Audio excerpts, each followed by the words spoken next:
இன்னைக்கு நம்ம பார்க்க போகிற கதையோட தலைப்பு உதவி செய்தால் கிடைப்பது என்ன. ஒரு ஊர்ல ராமன் அப்படிங்கிற இளைஞன் வாழ்ந்துகிட்டு இருக்கான். ராமனுக்கு நிலையான வேலை கிடையாது.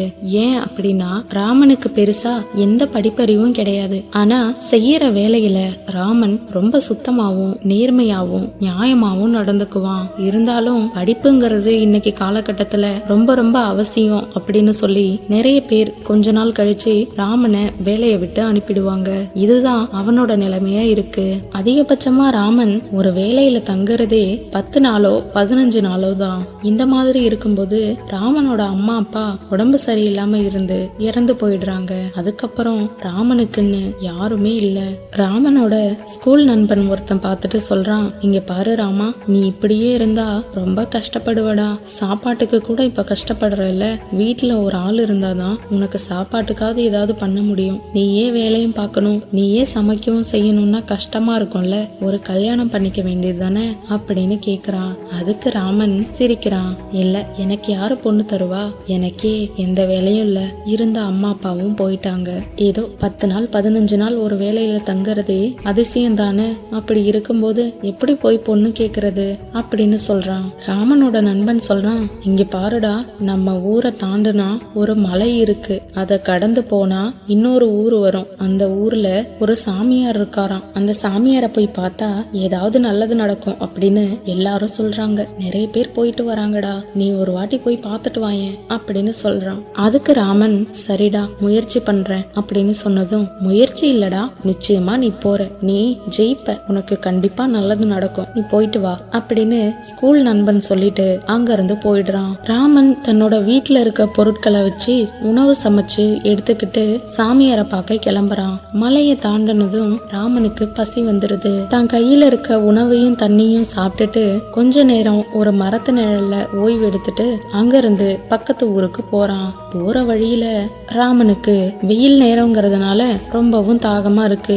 ஆனா என்ன செய்யறது அப்படின்னு யோசிச்சுக்கிட்டே போறான். அந்த ஊர்ல முன்ன பின்ன தெரியாதவங்களுக்கு யாருமே எந்த உதவியும் செய்யறது இல்லையா. ராமன் அடிச்சாலும் சரி விரட்டினாலும் சரி நம்ம எப்படியாவது தண்ணி வாங்கி குடிச்சே ஆகணும் அப்படின்னு நினைச்சுக்கிட்டு ஒவ்வொருத்தர்கிட்டயா போய் கொஞ்சம் தண்ணி இருந்தா கொடுங்க, நான் பக்கத்து ஊர்ல இருந்து வரேன், ரொம்ப தாகமா இருக்கு அப்படின்னு கேக்குறான். ஆனா யாருமே தண்ணி கொடுக்க முன் வரல. ஒரே ஒரு வயசான பாட்டி மட்டும் கொஞ்சம் தண்ணி எடுத்துட்டு வந்து ராமனுக்கு கொடுக்கறாங்க. அந்த பாட்டிய பார்த்து ஊர் மக்கள் எல்லாருமே திட்டுறாங்க. இங்க பாரு பாட்டி, தண்ணி கொடுக்க கூடாதுன்னு சொல்லியும் நீ தண்ணி குடுக்கறியா? முன்ன பின்ன தெரியாதவங்களுக்கு நம்ம உதவி செய்ய கூடாதுங்கிறது தானே நம்ம ஊரோட கட்டுப்பாடு. அதை மீறினா உன்னை ஊரை விட்டே ஒதுக்கிடுவோம் அப்படின்னு சொல்றாங்க. அதுக்கு பாட்டி, என்னை ஊரை விட்டே ஒதுக்குனாலும் பரவாயில்ல, தவிச்ச வாய்க்கு தண்ணி கொடுக்கணும், உயிர் தண்ணி அப்படின்னு சொல்லிட்டு தண்ணி கொடுக்கறாங்க. ராமன் தண்ணி கொடுத்த பாட்டி கிட்ட, பாட்டி, உங்களை ஊரை விட்டு ஒதுக்கி வச்சாலும் பரவாயில்லன்னு எனக்கு தண்ணி கொடுத்துருக்கீங்க. உங்களுக்கு நான் ஏதாவது செய்யணும்னு நினைக்கிறேன். நான் இந்த ஊர்ல இருக்க சாமியாரை பார்க்க போறேன். உங்களுக்கு ஏதாவது உதவி வேணுமா சொல்லுங்க அப்படின்னு கேக்குறான். அதுக்கு பாட்டி, எனக்கு என்னப்பா உதவி தேவைப்படுது? எனக்கு சொத்து சுகம் நிறைய இருக்கு, பவுனு பண்டம்னு எல்லாமே இருக்கு. ஆனா என்னோட பேத்தியை தான் கல்யாணம் பண்ணிக்க யாருமே இல்ல அப்படின்னு சொல்றாங்க. அதுக்கு ராமன், ஏன் பாட்டி அப்படின்னு கேட்டதும் பாட்டி சொல்றாங்க, அது இல்லப்பா, எப்படி சொல்றதுன்னு தெரியல.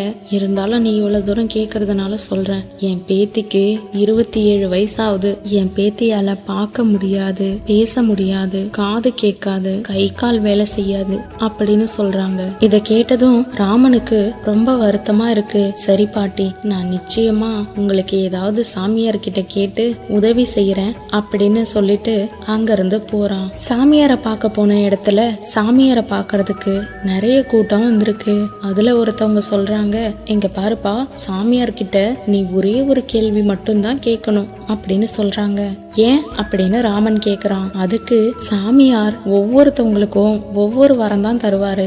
எல்லா வரத்தையும் ஒருத்தவங்களுக்கே கொடுத்துட்டா மத்தவங்களுக்கு என்ன கொடுக்கறது, அதனாலதான் அப்படின்னு சொன்னதும் ராமனுக்கு கொஞ்சம் வருத்தமா போயிடுது. சரி என்ன பண்ண முடியும், இருந்தாலும் இருந்தாலும் அந்த பாட்டியால தானே நம்ம சாமியாரை பார்க்கவே முடிஞ்சது, இல்லனா தாகத்தோட எங்கேயாவது விழுந்து செத்தே போயிருப்போம் அப்படின்னு நினைச்சுக்கிட்டு பாட்டிக்கு உதவி செய்யணும் அப்படின்னு நினைச்சுக்கிட்டு சாமியார போய் பார்க்கறான்.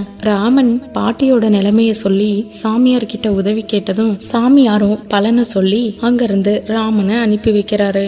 அப்புறம் ராமன் பாட்டியை வந்து பார்க்கறான். பாட்டி, நான் சொல்ல போற விஷயத்த நீங்க கேட்டா ரொம்ப சந்தோஷப்படுவீங்க அப்படின்னு சொல்றான். என்னப்பா அப்படின்னு பாட்டி கேட்டதும், உங்க பேத்திய யார் கல்யாணம் பண்ணிக்கிட்டாலும் கல்யாணம் பண்ண உடனேயே உங்க பேத்திக்கு பார்வை வந்துருமா, பேச முடியுமா, கேட்க முடியுமா, கை கால் எல்லாமே வேலை செய்யுமா அப்படின்னு சொன்னதும் பாட்டிக்கு ரொம்ப சந்தோஷமாயிடுது.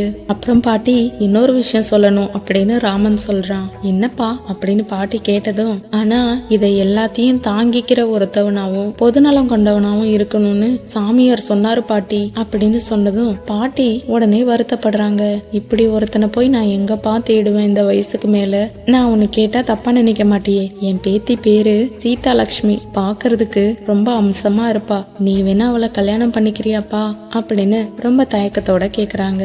அதுக்கு ராமன் அதே தயக்கத்தோட, நான் இப்படி பாட்டி அப்படின்னு கேட்டதும், உன்னை விட நல்லவனா நான் யாரையுமே என் வயசுக்கு பாக்கலப்பா, நீ கல்யாணம் பண்ணா அவ நல்லா இருப்பாள்ல, எனக்கு அப்புறம் அவளுக்கு யாருமே இல்ல அப்படின்னு சொல்றாங்க. சரின்னு சொல்லி ராமன் சீதா லட்சுமிய கல்யாணம் பண்ணிக்கிறான். அதுக்கப்புறம் பாட்டி அவங்க பேர்ல இருந்த சொத்து சுகம் எல்லாத்தையுமே ராமன் வேணான்னு சொல்ல கேட்காம ராமன் பேருக்கே மாத்தி தராங்க. சீதா லட்சுமிக்கும் பார்வை தெரிய ஆரம்பிச்சிருது, கை கால் நல்லா வேலை செஞ்சது, சீதா லட்சுமியால பேசவும் கேட்கவும் முடிஞ்சது, நல்லபடியா ஓடி ஆட ஆரம்பிச்சுட்டா. ராமன் அதுக்கப்புறம் யாருக்கிட்டையும் வேலை கேட்டு நிக்கல, இருந்த சொத்து சுகம் எல்லாத்தையும் வச்சு பல பேருக்கு வேலை கொடுக்கற அளவுக்கு ராமன் வளர்ந்துட்டான். ராமனோட ஏழை நிலைமை மாறி ரொம்பவும் நல்லபடியா ஆடம்பரமா வாழற அளவுக்கு நல்ல வாழ்க்கை அமைஞ்சிருச்சு. இந்த கதையில இருந்து நாம என்ன தெரிஞ்சுக்கிறோம்னா, நாம மத்தவங்களுக்கு உதவி செய்யறத என்னைக்குமே பாரமா நினைக்க கூடாது. நாம உதவி செய்யறோம் அப்படின்னா நமக்கு அதுக்கான பலாபலன் இரட்டிப்பா கிடைக்கும்.